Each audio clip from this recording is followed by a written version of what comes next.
It must be the most difficult job on the freaking earth to be running an airline. Like, can you even try to explain how it is running such a complex business? I can at least tell you how exciting it is.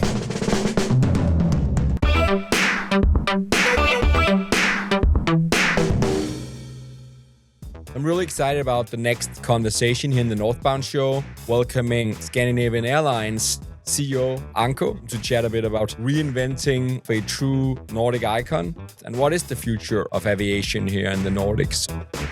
Let's get it going. How's it going? Good. Very good. Thanks for having me. Seriously, cool idea. Thank you very much. I couldn't think of a cooler brand. You know, I'm probably the largest SAS fan there is in the Nordics. You keep on saying that, although you'd be surprised how many people tell me that. I know. Often when I fly, we actually speak about that. There's a lot of true diehard fans out there. So. A lot of diehard fans. We had we introduced business class a couple of months ago, and at the airport there was people queuing up. Seriously, caps on, hats from the 1980s, and it was. People flew that day just to make sure that they'd be on board of one of the first SAS Eurobonus, European business class flights again. Amazing. I mean, I was on multiple flights that day, and on all of the flights, I had someone said, "I just flew today on purpose to make sure they just wanted to try it, want to be there for the first flight again." Yeah, it's amazing. Amazing. Yeah. So look, you're running a company which is it this year you're turning 80 or next year? This year, yeah. Well done. Yeah, exactly. This year. Nice. Yeah. And what made you go into aviation? Like, how did that start? Yeah, so definitely not something from my youth. With my parents, I think I flew only twice. It happened really when in 1999, you asked me, and you're going to get a lot of detail. Yeah, right? Love it. So let's see. My then girlfriend, now wife, and I started backpacking, or we backpacked in Southeast Asia for many months. And I came back, and I was supposed to be a lawyer. And I was like, Hody, this was so fantastic, right? I mean, you're in different cultures, you're in different climates, different everything, right? So the whole experience, traveling. Yeah. The traveling, of course, gives you a sense of freedom, but to really see those other cultures and really be there for months on end, and different cuisines and different everything. It was so exciting. I was 24 and came back, and like I said, I'd pretty much graduated from law school. And a friend of mine said, well, if you don't want to do that, then why don't you join KLM? And so I checked it out, and he said two important things. He said, with KLM, you can actually work abroad. And I was like, oh, that's super cool. That sounds very exciting. And the other thing he said, it's very difficult to get into KLM. It's very competitive. It's very difficult. And I like that challenge. And so applied and was very fortunate to go through the rounds and started on the 1st of January 2000. And never looked back. There's a lot of talks about the Nordics and Scandinavia in many ways resembling the mindset of the Netherlands as well. Do you see any comparisons with, how it was working at KLM and now running Scandinavian Airlines? Well, I think first of all, society, of course. I mean, if let's forget the company maybe for a second, but when you look at society, and hey, I always claim to be a bit maybe of an expert on this because we've lived in 6-7 different countries. 6-7. Yeah, no. Yeah, I can't take it anymore. Okay, let's not. But we've lived in 6-7 different countries, and of course, of all the countries that we lived in, I mean, some were Middle East, some were Latin America. Then Sweden, Netherlands, Denmark, Netherlands is the closest you can get. What is surprising is when, as a Dutch guy, you start living in Sweden, for instance, you think it's all the same. People look the same. People dress the same. People, right, as they do in the Netherlands. It is shockingly different once you really get under the skin. When you look at SAS from the outside, it really looks at one, right? It's one beautiful brand. By the way, one of the most beautiful brands. I think the style, the logo type, and everything. I agree. The new livery from last year or 2 years ago is amazing. Also. Amazing, right? I mean, really, really beautiful. And yet, when you come into the company, it's really three. Right? There is a Norwegian part, and there is very much a Swedish part, and there is a Danish part, and yeah, it's very different in that sense. Because even when you ask me, well, hey, as a Dutch guy living in Scandinavia, well, we have to be honest. Even Sweden and Denmark are, of course, very different, right? I think Denmark and the Netherlands are probably closest in their ways of working. I think already with Sweden, there are quite some differences, very different cultures, very different views on hierarchy or versus consensus, etc., etc. And so I think, you'll be. We were coming into Sweden the first time round, which was in 2005. We were really surprised that the biggest culture shock we've had in all those years was actually moving as Dutch guys to Sweden. I'm really fond of overly excited about the use of sarcasm and irony. That has given me quite some problems using that in a business context in Sweden. So you live and you learn. Look, Anko, there's one thing I've thought a lot about. So every time I go traveling, right, I go to these massive airports. There's check-in and luggage handling, infrastructure, ticketing systems, massive airlines, fueling, ground crew, pilots, cabin crew, change of schedule, change of cabin crew. It must be the most difficult job on the freaking earth to be running an airline. Like, can you even try to explain how it is running such a complex business? I can at least tell you how exciting it is. What I'm always, I find it funny because after 25, 26 years now in the business, you don't even realize how difficult it is sometimes, right? I mean, it's just, you know for a fact that this is what it's like.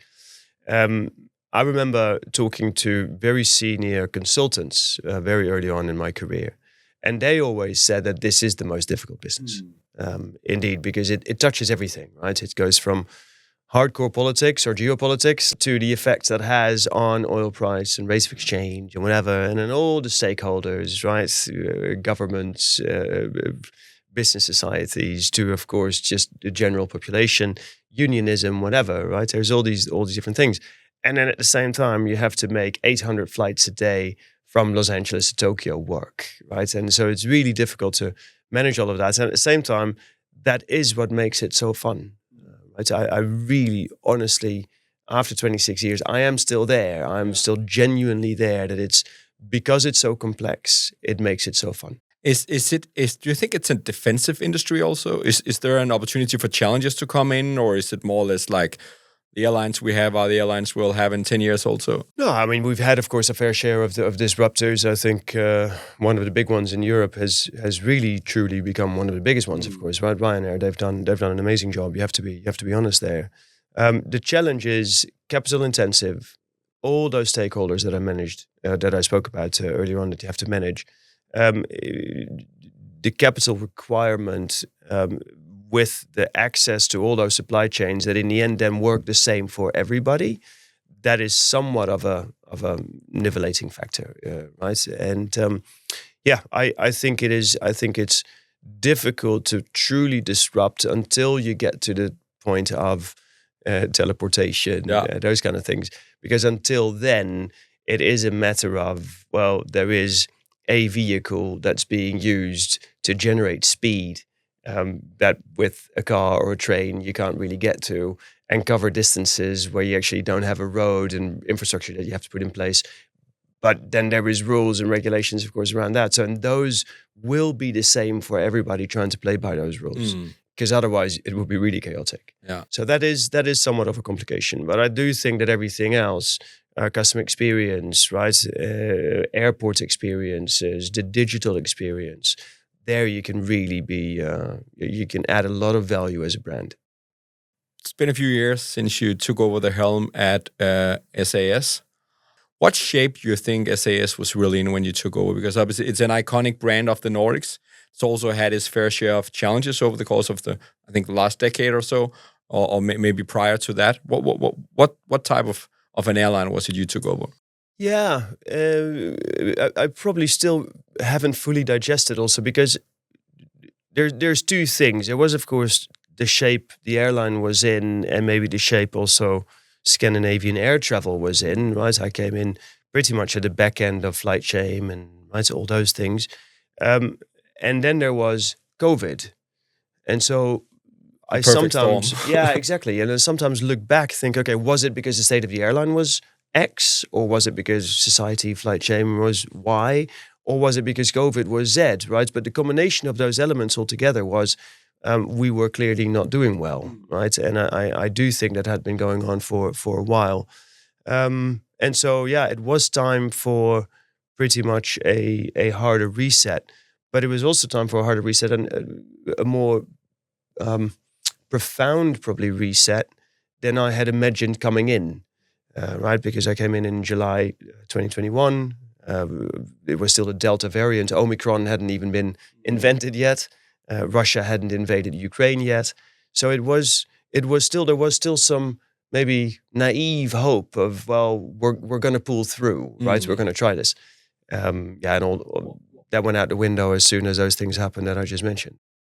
Well, what are some of the larger decisions when you do that reset? Is it resetting the brand? Is it getting hold of a new fleet? Like, is it a combination of everything? It's pretty much a bit of a combination of everything. I mean, look, the first thing is that you actually have to get board, management, owners to the point that they actually want to do a restructuring. Because when you never pull the cord, you're just going to muddle on. And that was very much something that I discussed with the board and owners at length, right? I do not want to become a zombie airline, propped up by state funds infinitively, just not being able to really invest in yourself, invest in your customers. That was one of the ideas that I detested most, right? That we just would keep on going. I don't know, being a zombie airline. That was really the words we always used. And so to get people there, to get people to say, okay, fine then, we're going to do it differently. That required pretty much almost the first year anyway. And then it became clear that we had to do something differently.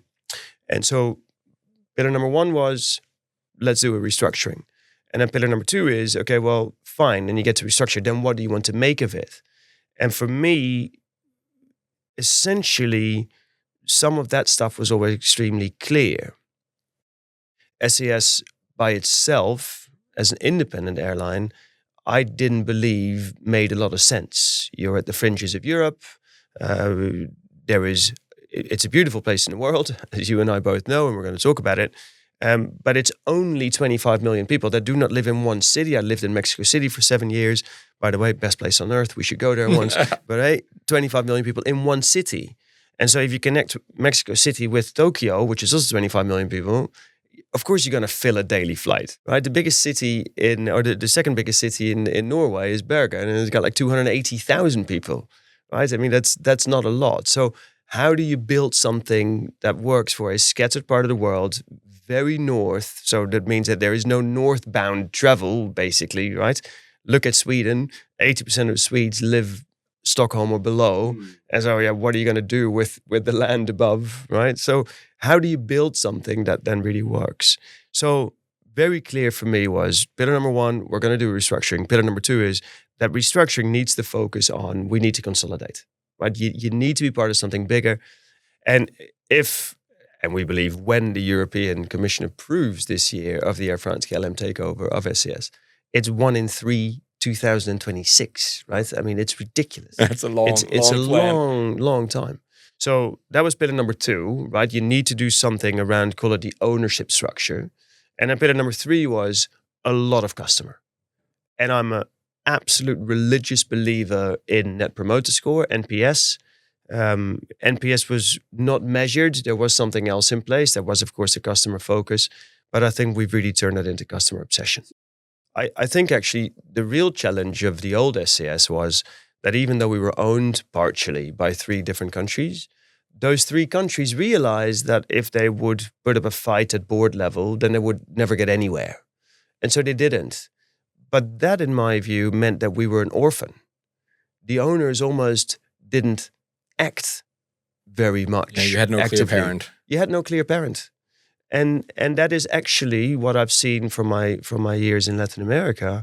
That is actually even more complicated, right? More complex. That you don't have an owner that you're completely aligned with, and you can understand that if there's multiple state owners in you, that you're never going to get that alignment, right? Because of course those states would want to maybe fight for their own interests, and so they chose not to do that.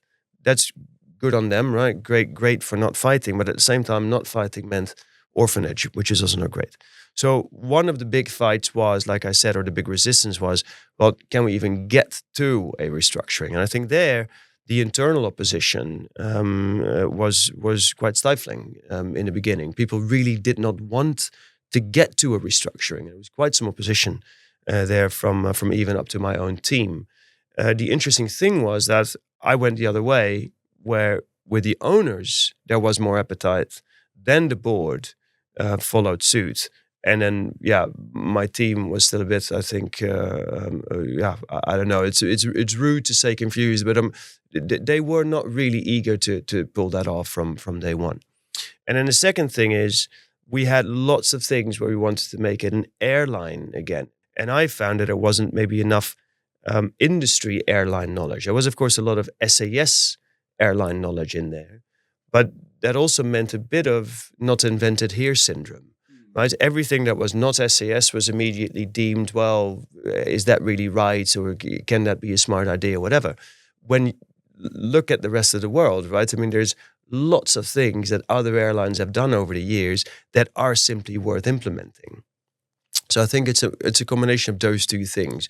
Getting to a restructuring really meant changes to the management team, to my surroundings, let's say, to get to restructuring and then execute on the restructuring really successfully, and then make it a real airline based on real airline principles and values. Do you think it's fair to say, and this, might be opinionated also, that in some aspects SAS was falling a bit behind in comparison to some of their competitors in regards to innovation or the overall experience, because a lot of stuff happened at the same time in the overall airline industry, right? So it feels like when flying SAS today that so many things has changed to the better in such a swift period of time, like last couple of years. The overall experience of flying with SAS, it feels like a massive upgrade.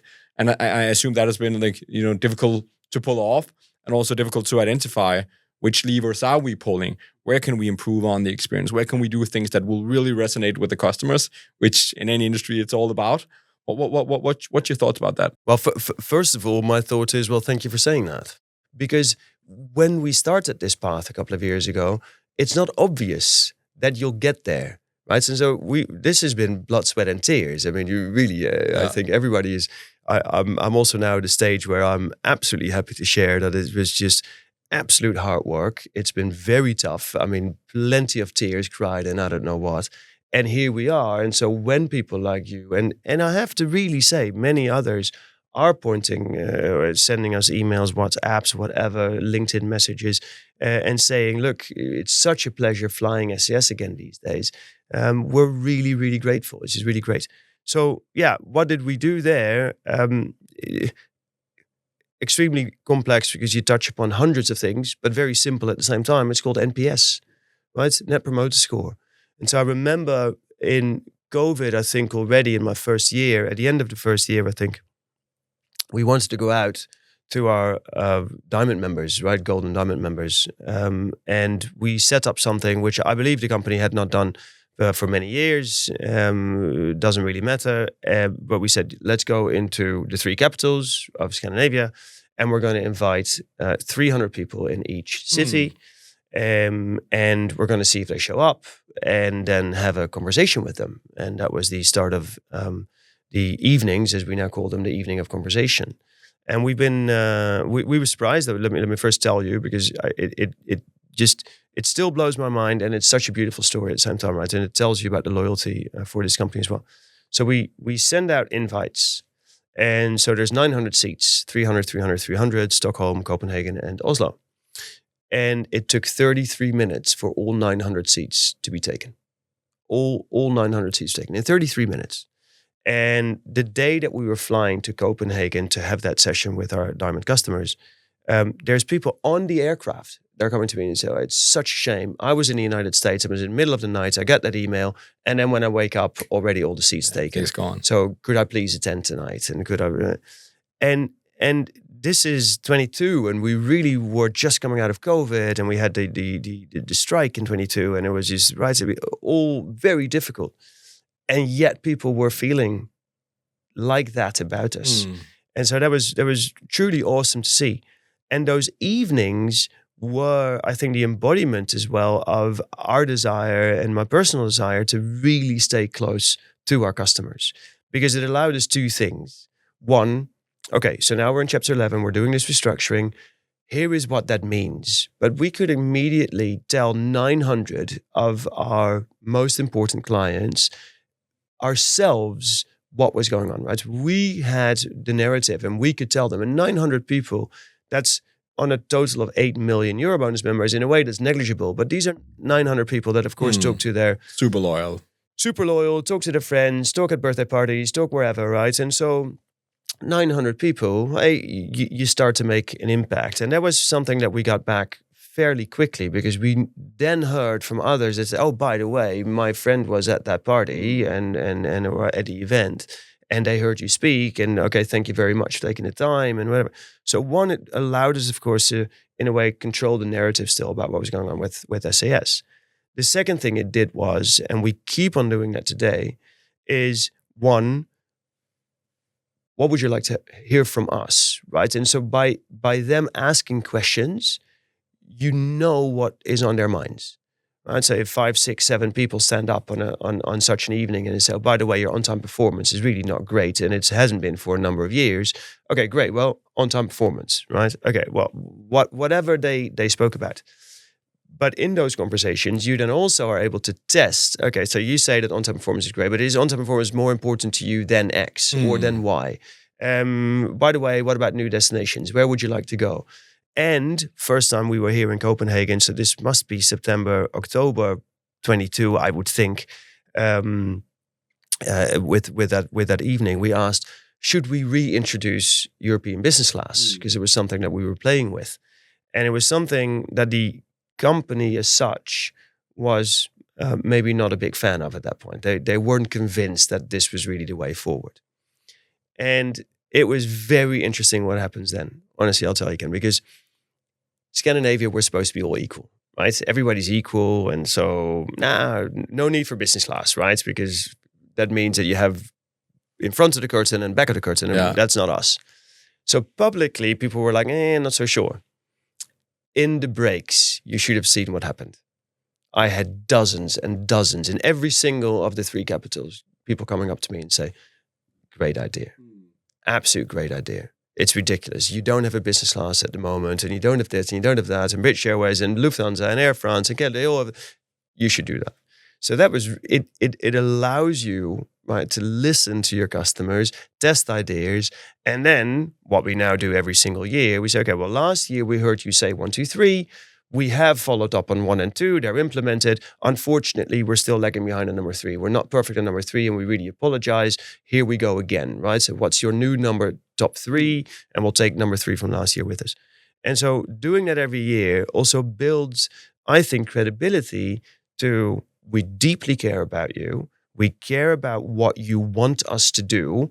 And by the way, that it doesn't mean that we should always do what you want, because hey, if you want caviar and champagne for free, well, we're not going to do that. But then at least we'll explain why we can't do that. I think I wrote you a couple of times when I tried the new experience, like, where, hey, Anko, man, it's amazing. The food is awesome. And you write back 30 seconds later, what do you think of the food? Yeah. Like, our food was awesome. It was really great. And the cutlery is nice. And bit of a heavy dessert, and you instantly, the desserts are getting smaller. So it feels like you're massively obsessed on like the finite details of that experience. Yes. So how do you prior in that? Like what? We don't. No. And I think you as a founder, right? I mean, so we've had years. I mean, let's be honest. We really had a couple of years where you're working 16-hour days every single day, including the weekends, whatever, right?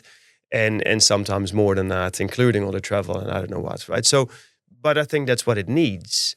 And where we are now, and on-time performance was the same thing, for instance, right? I was, for about 20 months, we have an internal dashboard on on-time performance. And for 20 months, I was the number 1 user of that report internally, which is ridiculous, right? That shouldn't be me. That should, of course, be the operations team. And they were number 2 to 100, right? But I was there. And I think it's important that as a leader in the organization, you show the organization what you really care about, because it's not about me. It's about, I believe that our customers are telling us this. and our customers are saying X, and now we're going to do X, and I am following up on what our customers want.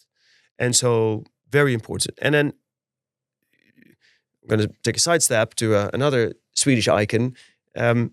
This is Ingvar Kamprad talking, right? Because he still had, they call it front weeks. And it's, again, one of those things that I just stole from another company. I want our leadership team to be out there. And what IKEA does is they do, I think, twice a year, once a year. Their leaders go a week or 2 weeks, whatever, it doesn't really matter, in a assigned period of time, and they go into the stores. And Ingvar Kamprad still did that, apparently, until really late in his life. And then I asked, okay, well, did you like the meatballs? Yeah. Okay, how many did you get? Well, 8. Was 8 enough? Well, yeah. Could it have been 7? Should it have been 9? Right? And apparently, really, he went through the 7 and 9 question, even though people already said that 8 was good. And that's what we're trying to do. So right? Are we seeing you serving coffee on the way to Stockholm? Well, I would love to have registered actually once or twice, and then things happened. I did register for a cabin crew course very early on, and then also life happens. I think I went there for 1 or 2 days. Yeah. Couldn't finish it, but yeah, it's good to be. And by the way, I really like that. It is. I feel much better walking around at the airports, talking to our pilots, our crew, our maintenance guys. Sitting in an office all day, every sitting day. in an office, or even worse, having to go into some, I don't know, government meetings, or which are also fun, which are also important. Probably something different. So look, you've been at it now for a few years. It's been a massive transformation in many ways. Probably not completely done yet. You're still waiting for the authorities to approve on the new ownership structure. Yeah. Where do you find SAS right now? Like early 2026. What's the status now? Yeah, we're getting there. I really, when I look back now, I think about 12 months ago was really the first time I think that I started thinking, okay, maybe really we're going to get there, right? And in a way, you're always convinced, because if you're not convinced, then who is? So you never really allow yourself, what if it fails? What if it doesn't work? What if, right? Those questions don't really pop your brain. But I think about a year ago, and then certainly the summer last year was just stellar, was for the first times that you really think, hey, things are happening, right? Things are moving at a pace that I like better than it was before. You could see the light. At a consistency that I like better than it was before. Our customers are really starting to give us live feedback. Love it, right? When people approach me on board of an aircraft and say, well, just great, right? Just great. And you would always, it sounds such a marketing message, but it truly isn't. This happens frequently, right? This happens frequently that people walk up to us. And that's just great, including, very importantly, our own colleagues who keep on telling us that. So yeah, it's, we're getting there. Lots more still to come. Investments needed, but are being made. One, we ordered 55 new aircraft last year. Pretty cool. They'll start coming in late 2027. Embraer jets, right? Embraers, yeah. And at the same time, we get 2 more 350s in this year, right? The big birds. My favorite aircraft. Yeah, no, beautiful. Yeah, just beautiful. Awesome experience. Yeah, great customer experience. Great customer experience because it gives us also more relevance as a company again, right? When you fly to, of course, more long-haul destinations. So yeah, 350s, 320s. Stay tuned. I think there's going to be more on that. Then, of course, the Embraer is coming in as of late next year. And then new lounge in Copenhagen next year, double the space of what we have today. And one that doesn't overlook the car park, but actually overlooks the airport, aircraft. That'd be nice.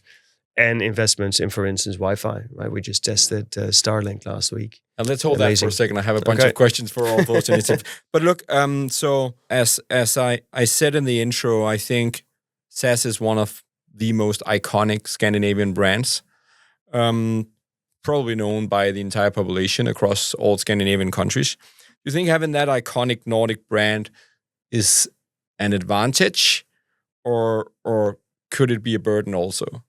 Yeah, both. It definitely was both when I joined.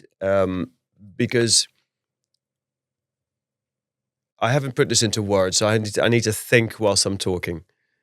But I think what happened was even our own employees saw it as some abstract, it's SAS, right? It's SAS, and it's almost untouchable.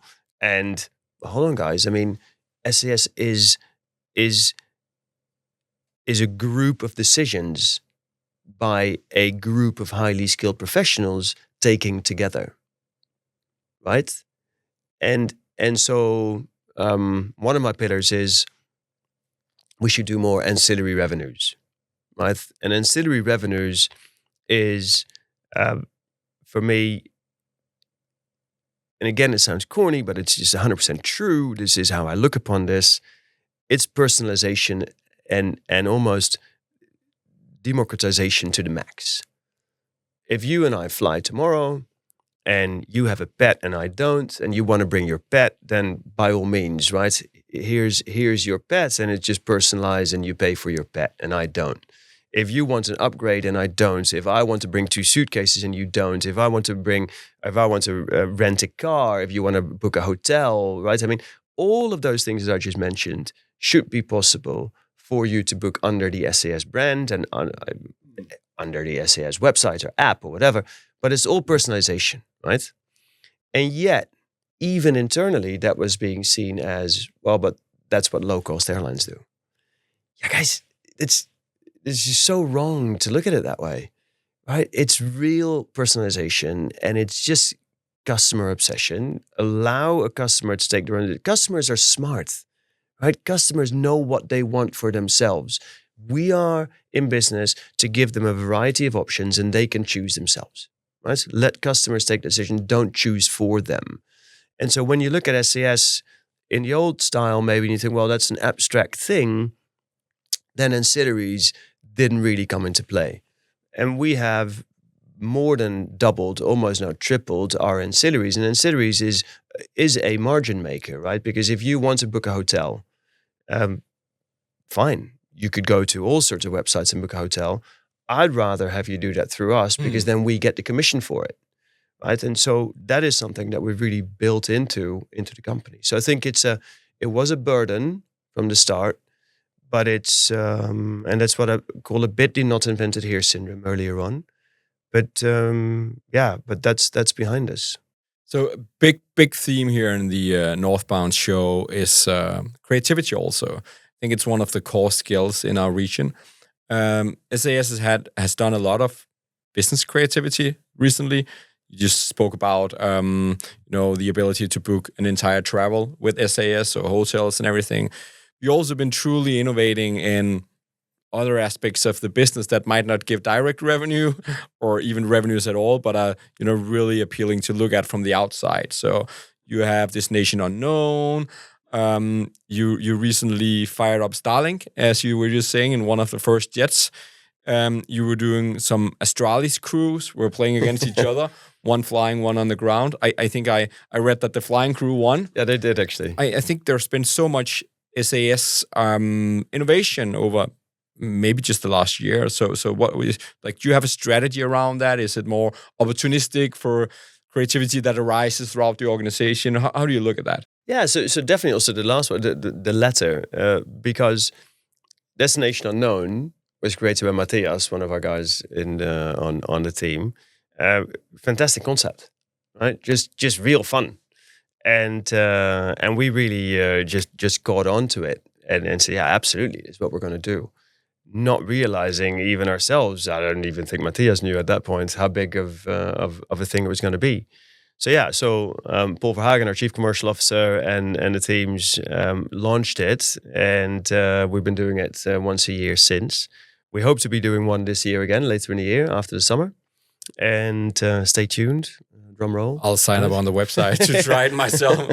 Now it is surprise and delight, right? It is so simple.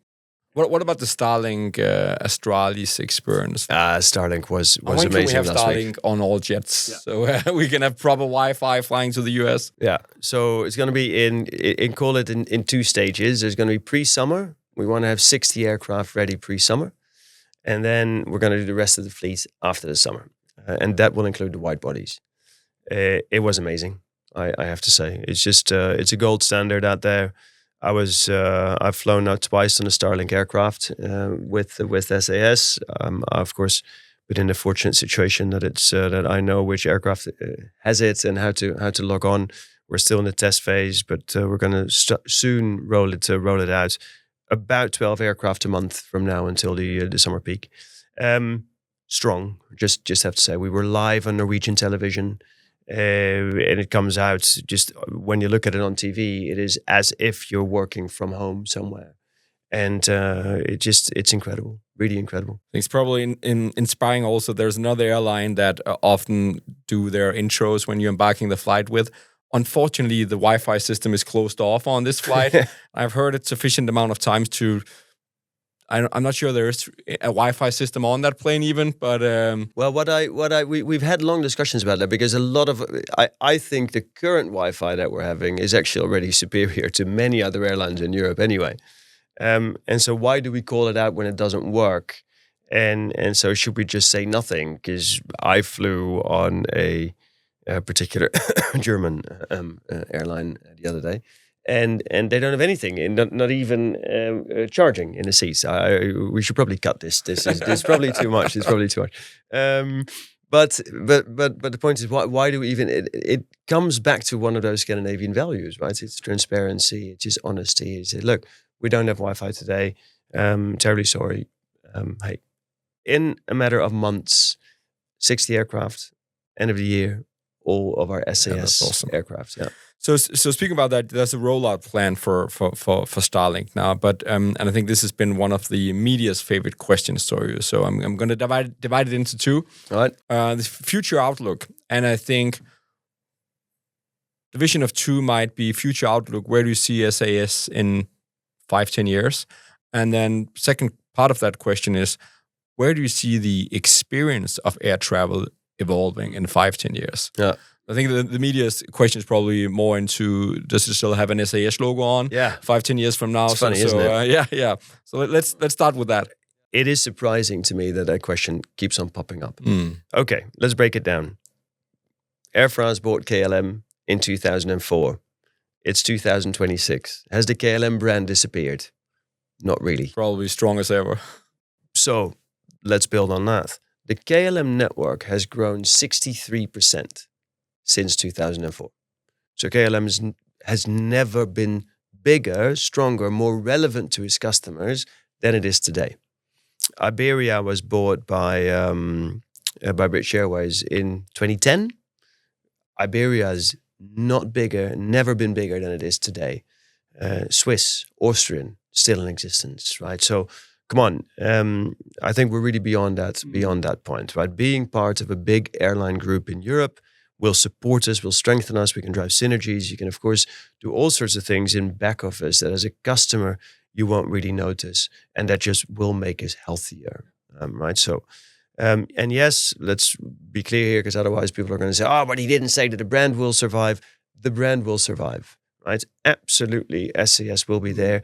And I dare to say that out of the three, Air France, KLM, and SAS will see the strongest growth at its hubs, multiple countries, certainly in Copenhagen, out of the three airlines. Well, Copenhagen is an amazing airport also. So, and let's be very clear there, right? Copenhagen is an amazing airport, and that's of course part of what the Air France KLM group is buying into, not least because Schiphol Airport, Amsterdam, is full. It's completely slot constrained. There is no room for further growth. And what about the experience of air traveling 5-10 years out? You and I spoke briefly early on about in-flight entertainment. I assume there's many other things that you're considering on an ongoing basis for like future air travel. I always think that a couple of things will come together. I was hoping for self-driving cars to take on or to take off. To take off a bit faster than what they're really doing. I read Uber, Dana saying this morning that it's probably still going to take 10 to 20 years. So there's no autonomous air travel coming up anytime soon? No, not anytime soon, but at some point in the future, but certainly not 5 or 10 years. And I'm not going to see that in my professional lifetime. But what I think you will see is is as soon as we as humans get more used to self-driving technology, self-filling fridges, self-ordering, I don't know what, around us, and two, military technology and military drone technology will develop further, then I do think you're going to see a convergence of those two things at some point into flying. But that will be one of the last frontiers, and again, not in my professional lifetime. I think why I started with that self-driving technology is right now, and I think you alluded to it somewhere in the beginning, we are in this metal tube for up to 15 hours, but the experience, apart from maybe business class and economy class, is pretty much the same, homogeneous for everyone on board of that aircraft.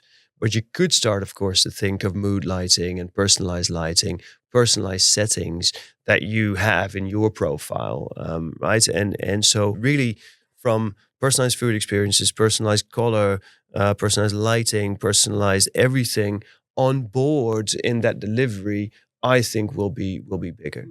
I still think that luxury will make its way back in again, right? The same way as we're doing at the moment with, for instance, the reintroduction of European business class. What about the aircraft as a whole? So there's a Hard Aerospace now working on electric. There's I lost the name of it. There's a company in the US working on a new Concorde style. Yep. Boom. Yeah, Boom, yeah. I saw the prototyping of the small Boom jet they were flying around the US. Do you think we're going to see that? Probably not anytime soon, but it seems like there's a lot of development on new types of aircraft. Yeah, there's at least new development. I yet have to be convinced on some of that. Propulsion techniques. Look, one of the ones I was really hoping that they were going to be successful, and I still am, is Airbus on their hydrogen aircraft. Airbus has an R&D budget that far supersedes everyone we know, right? Apart maybe from a few US companies. But if Airbus can't make zero-based technology or at least hydrogen work, then it's really back to the drawing board. They have postponed the introduction of their hydrogen aircraft by a couple of years. They said 2035. Now at least I think it's going to be 2040. Again, that will surely... long time frame. Yeah, and push it out of my working life, right? That's a shame. So yeah, there's a lot of attention on it. There's a lot of people trying. Next month, Beta Technologies are bringing their aircraft to Scoot, by the way, to Stockholm. I don't think I should have announced that, but anyway, here you go. You're welcome. And so that's also one where we're really trying to see what is going on. So yeah, exciting space. And I really hope that someone will crack the code, but I Long don't journeys. think. Yeah, that's longer journeys. Yeah, Doing what I at least see as a transformation of this iconic brand. Would be great to hear if you can offer advice for people, rebuilding brands. Because I think in Scandinavia we've seen quite a few rebirths of smaller brands, mid-sized brands. You probably did it with most pressure from governments to all the Scandinavian countries to creditors to colleagues, etc. So, how do you keep a steady hand? yeah. I find that always difficult because it sounds like it really sounds like we know everything and we did a great job. I think let's see in 5 or 10 years, right, where we stand. Here is what we did, right? Let's just put it like that, and then people can figure out whether that works for them or not. I think for us, we knew what we wanted to achieve, and that was a multifaceted kind of approach. It was the change of ownership, very important to get to that consolidation of SAS into a bigger European airline family. Once you have that on your mind, then a lot of things will fall into place. 2, the relevancy of the airline, right? How can you make the airline more relevant, again, in its space to its consumers? So network growth. How can you build the hub growth in Copenhagen? For that, you need the metal. So again, once you decide that you do not want to shrink, or maybe you do want to shrink, whatever, right? I mean, maybe you want to grow. Once you know what you want to achieve there, then again, a lot of things will fall into place. 3, customer obsession. Once you have determined that you really want NPS to be your driver, then again, a lot of things will fall into place, and you can reverse engineer your NPS to figure out where you need investments and where you want to make investments. And for us, that has, for instance, been on that on-time performance, right? Out of 655 airlines last year, we ended up as number 3 in the world, right? So well done on everybody. So yeah, know what you want to achieve on multiple fronts. Be obsessed, I think, and we know each other a bit, and I think most founders are, right? I'm clearly not a founder, but I think manage it as if it's really our own shop, right? If it's our own entity, and just seek constant feedback from our colleagues, from the market, from everywhere, just all sorts of inputs that we took along the way. You can always dismiss them in the end, right? But we did always listen to what people had to say. And then for us, point number 4 was very much on execution. Right? Just make sure that it's. I think our execution has really been strong. If I compliment the team for lots of things, then definitely this is one of them, because not only did we do the financial restructuring, which other airlines have done and other companies have done, but we threw in quite some difficult things in the mix there, not least changing 27 years of Star Alliance into SkyTeam just on top of it, right? I mean, just for the fun of it, you know what, we're going to do that at the same time. And then that whole operational work at the same time, which also required IT investments and required, of course, customer investments. Then you know what? Now let's reintroduce European business class that we didn't have for, 12 years or something. So we haven't made it easier on ourselves, and we did really, lots of things at the same time. I think I like that as final remarks. I think being a really crisp and transparent on where you want to go, what you want to achieve, awesome. Customer obsession should be, the foundation of any business. Yeah. But ability to execute, that's where it all starts, right? So I think, and look what you guys have been pulling off the last couple of years, looks amazing. Again, I want to wrap up appreciating your visit here to the studio. It was a pleasure having you. Pretty cool studio, by the way. Well done. Yeah, it's a good setup. Yeah. And I'm looking forward to my very next SAS flight, which is always a pleasure. But Anko, man, thank you for coming by. Thank you very much for the invite, seriously.